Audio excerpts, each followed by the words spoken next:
What's up, Lorehounds? Inside StarCraft 2, Room 1. Very confusing on the way in with Travis, the lead artist over here. So you guys obviously had two big things in the opening ceremony. You have Matt and Han behind us, or Horner, and then you also had the fact that you're going free to play. So which to you was crazier? I feel like it's, they're both pretty impactful. I think free to play is probably a bigger thing just because it's opening up this game to a wider audience. We're lowering barriers to just bring in more players. We have a very loyal fan base who've been playing our games a long time, very steady numbers, and we create new commanders and stuff for them. But the free-to-play stuff was really to bring in the new players to experience all the awesome content we've made over the years.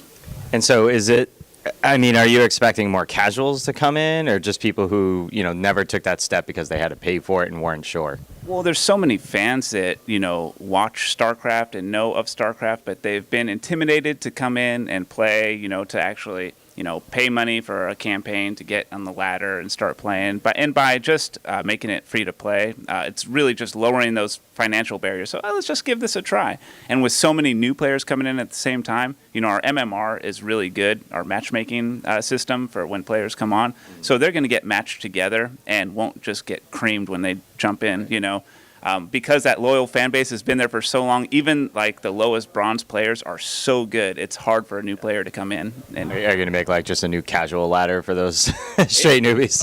It works out itself. So it automatically will see how your skill level is and how other people's skill level, and it will match you with equal skill levels. So when I'm feeling down on myself one week and I could just make a twink and then beat up on some new people and feel better about myself. If it makes you feel better about yourself. Hey, man, sometimes you're just down. All right, so Hunter and Han, the craziness is the fact that, there's two names in there. It's legitimate. It's not co-op or one person gets the other. Yeah.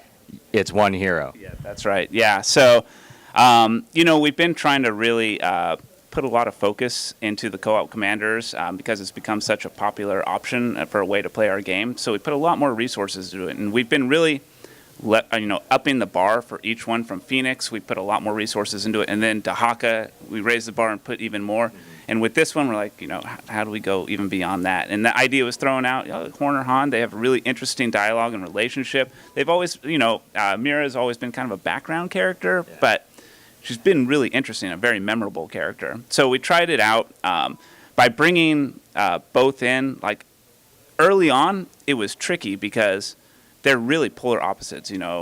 Horner, he's the straight-laced, commander guy, and she's the crazy, wild mercenary. And when we were trying it out at first, because they were so different, it was almost like they were canceling each other out, and it did feel too much like two commanders.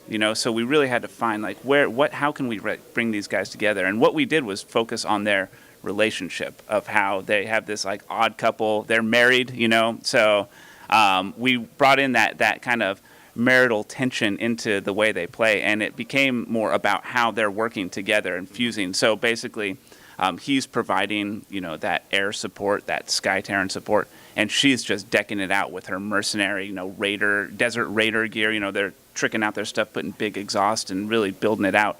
And once we did that, it really became entertaining, especially their dialogue together, the way they go back and forth and the way they work together with his precision strikes and her just wild mercenary explosives, and it ended up being pretty awesome. So it sounds fresh, but you still have the same thing where they're clearly separate. So is that, you mentioned earlier that part of the problem is that they still felt like separate heroes. Yeah. So what we did was we focused on Mira was basically the boots on the ground. She has her mercenary hideouts down there. She's doing all the ground stuff, and Horner's always up above, providing air support and dropping down ships, dropping down upgrades, dropping down things like that. So together they're covering both the land and air.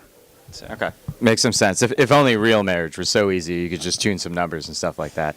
So it sounds like in the grand scheme of things, you guys are looking to make StarCraft much more of a platform, to kind of line up with some of the other games. Is this the free-to-play and opening it up to casuals part of that decision?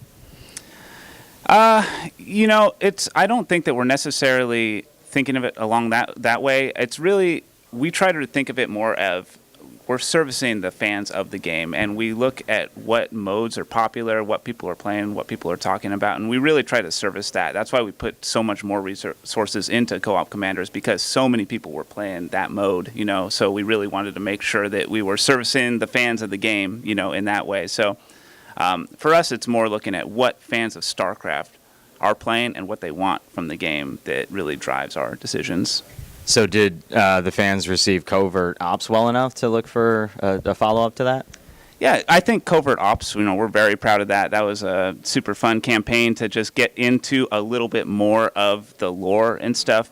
You know, with the campaigns, though, you play it through once, and it's an amazing experience. But it's hard to have that replayability, right? Because it's like you can read the book again. But, you know, for the Co-op Commanders and, like, the maps we're making, it's the same idea that when we make a map, it really is like a single-player campaign. It's all new art. We do all new terrain, new models, particles, lighting, UI, everything. So it's really like one mission campaign. But with co-op, you can play it over and over again, you know, and it's still fun. We have the mutators as well, so it has a lot more replayability. So we know you have the war chest coming out, but how do you, as the lead artist, really get to pick which art is going to make it into the war chest? Oh, that's actually a great question. So in the beginning, we start very free. We come up with all kinds of crazy ideas, like anything we can imagine. But then we start trying to tighten it up, basically, like, does this fit into the StarCraft universe? And does it fit with the race itself and their lore? And then we look at what commander that we're going to be releasing. And then we look at our list of things that we have and see which of those narrowed down themes that we could plug into our current commander. Like, for instance, with Mirahan, we had on the list this post-apocalyptic desert raider, Mad Max style, units that we wanted to make. And we thought it would be a perfect match for her. So we were able to just plug that right in. We made her units, all her units in that style. And then for the war chest, we basically built out the rest of the units. So players will get to play as a full army of that, if they were to purchase the war chest. So that's really cool. So it's not like an NCAA pool where you just have the ranks and then slowly whittle it away. Right. Travis, thanks so much. Yeah, absolutely. Thank you.